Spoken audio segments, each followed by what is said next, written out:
உரிமைக்காக உணர்வோடு ஒன்று கூடியிருக்கிற மதிப்புமிக்க தலைவர் பெருமக்கள் அனைவருக்கும் இந்த ஒன்றுகூடலை முன்னின்று ஒருங்கிணைத்து நடத்தி கொண்டிருக்கிற மதிப்பிற்கும் அன்பிற்கும் உரிய மருத்துவர் அண்ணன் புதிய தமிழகம் கட்சியினுடைய நிறுவன தலைவர் கிருஷ்ணசாமி அவர்களுக்கும் என்னுடைய அன்பும் வணக்கமும். இங்கே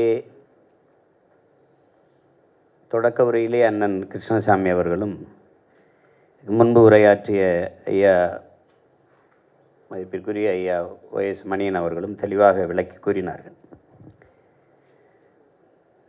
நமக்கு இருக்கிற சிக்கல் ஐயா சொன்னதை நம்ம ஒத்துக்கணும். அதாவது இந்திய இறையாண்மை, தேசிய ஒருமைப்பாடு, நாட்டுப்பற்று எல்லாம் பேசுகிற காங்கிரஸோ இல்லை பாரதிய ஜனதாவோ கர்நாடகா என்று வருகிற போது அந்த மாநில கட்சியாக மாறிவிடும். இது காங்கிரஸோ அல்லது கம்யூனிஸ்டோ கேரளா என்று வரும்போது அந்த மாநில கட்சியாக மாறிவிடும். இது நீண்ட காலமாக இருக்கிறது. அதை தான் அவங்க சொல்கிறாங்க, இந்தியா என்று ஒரு கொள்கை முடிவு, மாநிலம் என்றபோது அதுக்கு ஒரு கொள்கை முடிவை எடுத்துக்கொள்வது.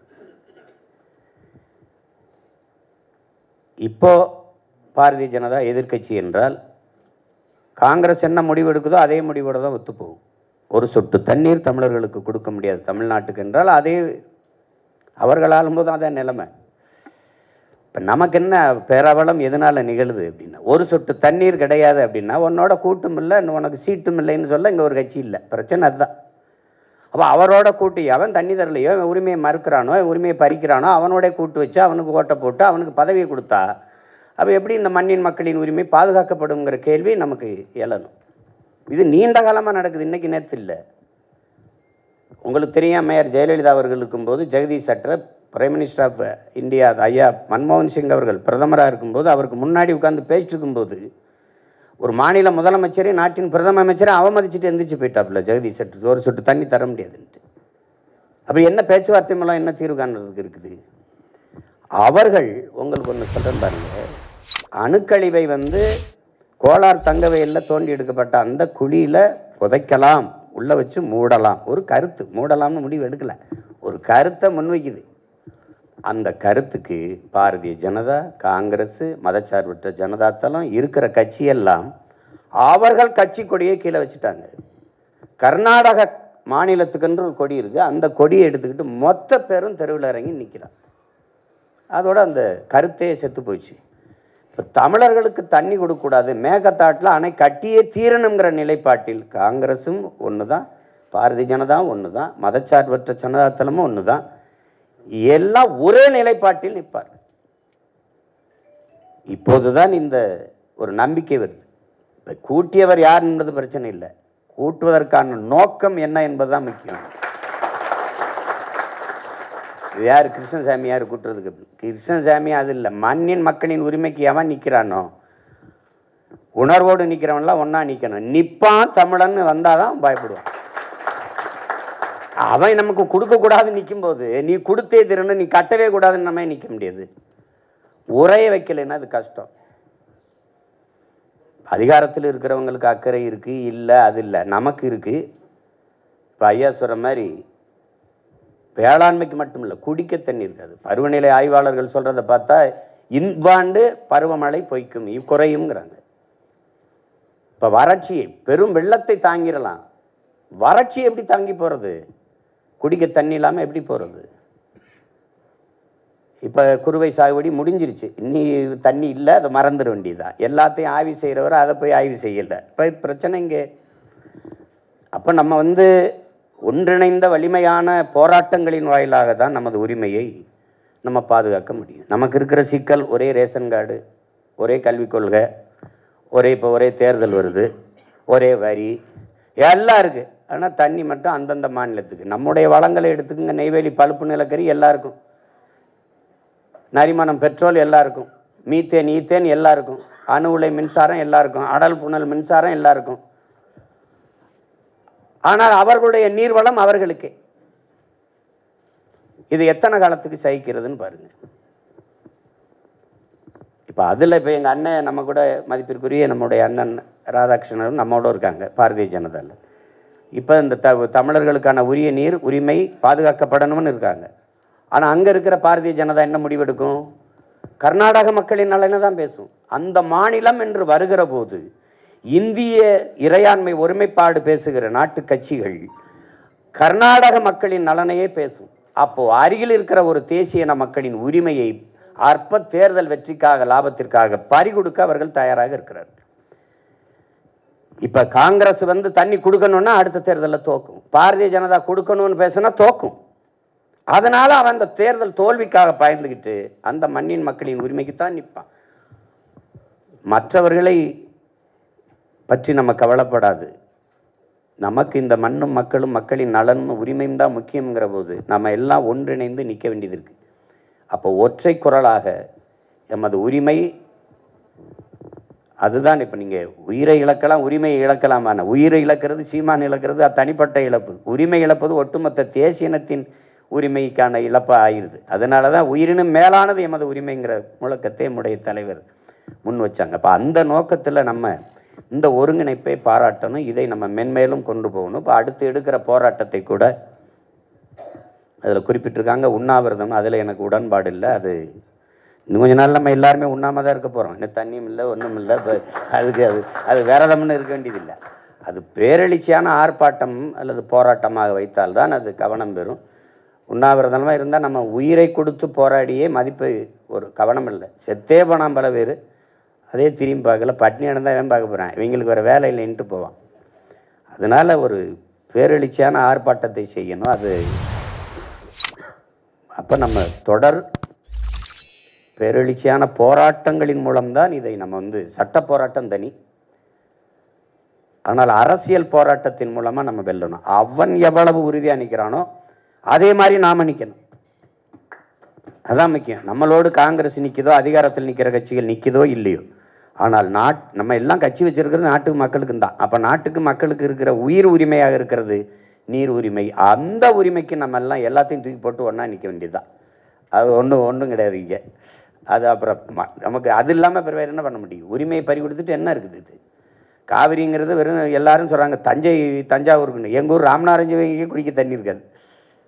அப்போ காவிரி கூட்டு குடிநீர் திட்டத்தில் பல மாவட்டங்கள் இன்றைக்கி தண்ணி பெற்று குடிநீர் தேவையை நிறைவேற்றி வருது. இப்போ அந்த நிலையில் நம்ம பெரும்பாலான மக்களுக்கு காவிரி தஞ்சாவூர் பிரச்சனையே நினச்சிக்கிட்டு இருக்காங்க. அது இல்லை. காவிரி முதல்ல நம்ம பாட்டன் கல்லணை கட்டும்போது, கரிகாலன் கட்டும்போது அன்னைக்கு கன்னடங்கிற மொழியே கிடையாது. ஏதோ கொடுமை. மருங்கு வண்டு சிறந்த ஆர்ப்ப மணிப்பு ஆடை அது பொறுத்து கருங்கையில் கண் விழித்து ஒழுகி நடந்தாய் வாழி காவேரின்னு நம்முடைய மூதாதை இளங்கோடிகள் பாக்கல்ல பாடி வச்சிருக்காப்புல. அன்னைக்கு வரவேற்றான். அணையே கட்டக்கூடாது, அதுதான் நம்மளுடைய மரபு. நம்முடைய பாட்டன் கட்டியது கல்லணை அணை கிடையாது, தடுப்பணை தான். அது தடுத்து தேங்கி ஓவர்ஃப்ளோ அப்படி மேலே ஏறி போயிடும். தடுப்பணை தான் கட்டணும். அவன் கட்டி வச்சுக்கிட்டு தண்ணி தரம் பக்தாக்குறைக்கு மேகதாட்டில் அணையை கட்டுவேங்கிறான். அது இந்த விவாதமே வந்திருக்கக்கூடாது. இந்தியாவை யார் ஆண்டாலும் காங்கிரஸோ அல்லது பாரதிய ஜனதாவோ தேசிய இனங்களுக்கு இடையிலே ஒருமையை இல்லாமல் எப்படி தேச ஒற்றுமையை உருவாக்குவ? இரண்டு இனங்களை பகை இனங்களாக மாற்றி, முல்லை பேரியார்னா அவனை அடிக்கிறான், காவிரினா இவன் அடிக்கிறான்.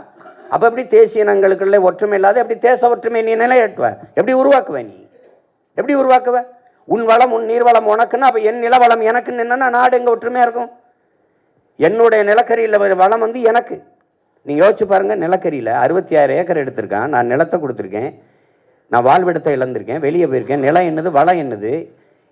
300 பேர் 299 பேர் வேலைக்கு எடுத்ததில் ஒருத்தனுக்கு கூட தமிழனுக்கு வேலை கொடுக்கலைன்னா இப்படி நிலம் என்னது, வளம் என்னது, வேலை அவனுக்கு. அப்போது எல்லாத்தையும் இழந்து நிற்கிற ஒரு கூட்டமாக இந்த மண்ணு மக்களும் நான் நின்றுக்கிட்டு இருக்கோம். அப்போ இந்த இடத்துல நம்ம விழித்து கொள்ளணும். எல்லாத்தையும் தூக்கி தூர கட்சி, கோட்பாடு, கொள்கை, முன்னாடி நிற்கிறவன் பின்னாடி நிற்கிறவன் அதெல்லாம் பேச்சு கிடையாது. நமக்கு வேண்டியது மேகதாட்டில் அணை கட்டணுங்கிற எண்ணமே அவனுக்கு வரக்கூடாது. காவிரியில் உரிய நீரை பங்கிட்டு நமக்கு தர வைக்கணும். அதுக்கு ஒன்றிணைந்து போராடணும். வர்ற கட்சி எந்த கட்சியாக இருந்தாலும் சேர்த்துக்கிடுவோம். கர்நாடகாவிலேருந்து ஒரு கட்சி வந்தால் கூட சேர்த்துக்கிடுவோம். அவங்க ஒன்றும் பிரச்சனை இல்லை. ராஜபாபு யாரை வேணாலும் நம்ம கூப்பிடுவோம். அதனால் இந்த பிரச்சனையை ஐயாலாம் பாருங்கள் தெளிவாக சொல்கிறாங்க. அந்த காலத்திலேருந்து பார்த்துக்கிட்டு இருக்காங்க இந்த சிக்கல்களை. அண்ணா ராதாகிருஷ்ணன் எல்லாம் அது மேகதாட்டு அணையை பற்றி முழுக்க ஆய்வு செய்து வச்சிருக்கிறாருன்றாங்க.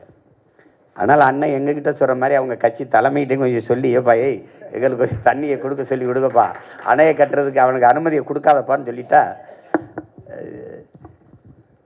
அது மாதிரி நம்ம எல்லாம் போராடி பெரிய பெரிய தலைவர்கள் ஆளுமைகள்கிட்ட கொடுத்து இந்த மேகதாட்டு அணையை கட்ட விடாமல் தடுக்கிறது முதன்மையானது. உரிய நீரை இன்னும் ஒரு முக்கியமான செய்தி, நீங்கள் உங்களுக்கு பல தடவை பேசியிருக்கேன், நீங்கள் காணொலியிலையும் பார்த்துருப்பீங்க. அவங்க தண்ணீரை திறக்கும்போது என்ன செய்கிறாங்கன்னா, அங்கே இருக்கிற அந்த ஆலைகள் எல்லாமே, அது சாயக்கழிவோ அல்லது நச்ச ஆலைகள், அந்த கழிவுகளை அப்படியே தேக்கி வச்சுக்கிறாங்க. அவன் தண்ணியை நமக்கு திறக்கும்போது அந்த கழிவையும் திறந்து விட்டுறான். அது நீர் ஓடி வரும்போது பார்த்தீங்கன்னா ஒரு ஆள் உயரத்திற்கு வெறும் நுரையாகவே வருது, வெறும் நுரையாக வருது. அது நச்சு, அதில் இன்னும் பார்த்தீங்கன்னா அது தண்ணி இல்லை. அது நிலத்துக்குள்ளே போகும்போது நிலத்தடி நீர் என்னவாகும், விளையிற பொருள் என்னவா விளையும், அதை வனவிலங்குகள் மற்ற பறவை மான் காட்டு எருமைகள் ஆடுகள் சாப்பிடும்போது என்னவா சாப்பிடும், அந்த நீரை தான் எடுத்து நாம் குடிக்க வேண்டியது இருக்குது. அதைத்தான் வேளாண்மைக்கு பயன்படுத்த வேண்டியிருக்கு. அது நஞ்சு. அதை நீங்கள் இப்போ கூட பார்த்தீங்கன்னா தெரியும். தொடர்ந்து இந்த வேலையை கர்நாடகா செய்யுது. அது அரசுக்கு தெரிஞ்சு செய்தா, அவன் தெரியாமல் செய்கிறான்னு சொல்ல முடியாது, அவனும் பார்ப்பான்ல. அப்போ அது குறித்தும் நம்ம ஒரு கவனத்தை கொண்டு போகணும். அவன் தண்ணி திறந்து விடுறத விட நமக்கு விஷத்தை திறந்து விடுறாங்கிறது தான் இன்னும் பெரிய வேதனையான ஒன்று. அதை நம்ம எல்லாம் கவனத்தில் எடுக்கணும். அடுத்தடுத்து நம்ம போராட்டங்களை, அது 7ஆம் தேதியோ எந்த தேதியோ, அது உண்ணாவிரதம்ங்கிறத யாரும் உடன்பாடு இல்லை. நம்ம பெரிய ஆர்ப்பாட்டம் மாதிரி இதே மாதிரி தொடங்கி கூட 2 மணி வரைக்கும் பண்ணால் கூட அந்த பகல் முழுக்க நம்மளுடைய உணர்வை நம்மளால் எடுத்து கொண்டு போக முடியும். மற்றபடி நிறைய பேர் இந்த உணர்வோடு நீங்கள் இந்த இடத்துல ஒரு குறுகிய, எனக்கு காலையில் கூப்பிடுறாங்க, அப்புறம் என் ரத்தம் இரவு அழைச்சாங்க. சரி, வெவ்வேறு சந்திப்புகள் இருந்தாலும் எல்லாத்தையும் விட முதன்மையானது இந்த பிரச்சனைங்கிறதுனால நான் தான் வரேன்னு நினச்சேன். ஆனால் என்னை விட பெரும் ஆளுகள்லாம் இப்போ எங்கள் ஐயா ரவி பச்சமுத்து, தம்பி தனியரசு, பாட்டாளி மக்கள் கட்சி, எங்கள் ஜெயராம், இந்த அம்மா முன்னேற்ற கழகம், எல்லா பெரிய எல்லாரும் கூடி இருக்கிறீங்க இந்த குறுகிய காலத்துக்குள்ளே. இது இருந்தாலே இந்த ஒன்று கூடலில் தான் பயப்படுவான். மத்திய ஆண்டு கொண்டு இருக்கிற, இந்தியாவை ஆண்டு கொண்டு இருக்கிற கட்சிகளும் இந்த சிக்கலை தலையிட்டு ஒரு முடிவுக்கு கொண்டு வரணும்னு நினைக்கும். ஏன்னா சட்ட போராட்டம் நமக்கு பயன் தரல. உச்சநீதிமன்றம் சொல்கிறத கர்நாடக அரசு ஏற்கலை. அதை நீங்கள் பல தடவை பார்த்துருப்பீங்க. அவன் அந்த நீதிமன்ற தீர்ப்பை ஏற்கலை. பல தடவை நடந்திருக்கு. அவன் மதிக்க மாட்டான். அதனால் வலுவான அரசியல், மக்கள் எழுச்சி, அரசியல் போராட்டங்களின் மூலமாக தான் இதை தகர்க்க முடியும், தடுக்க முடியும் என்பதை புரிந்து கொண்டு நீங்கள்லாம் ஒன்று கூடியிருப்பது நம்பிக்கையும் மகிழ்ச்சியும் தருகிறது. தொடர்ந்து நமது மண்ணின் மக்களின் உரிமைக்காக நாம் போராடி வெல்லுவோம். பங்கேற்ற உங்கள் அனைவருக்கும் என்னுடைய பேரன்பும் நன்றியும். வணக்கம்.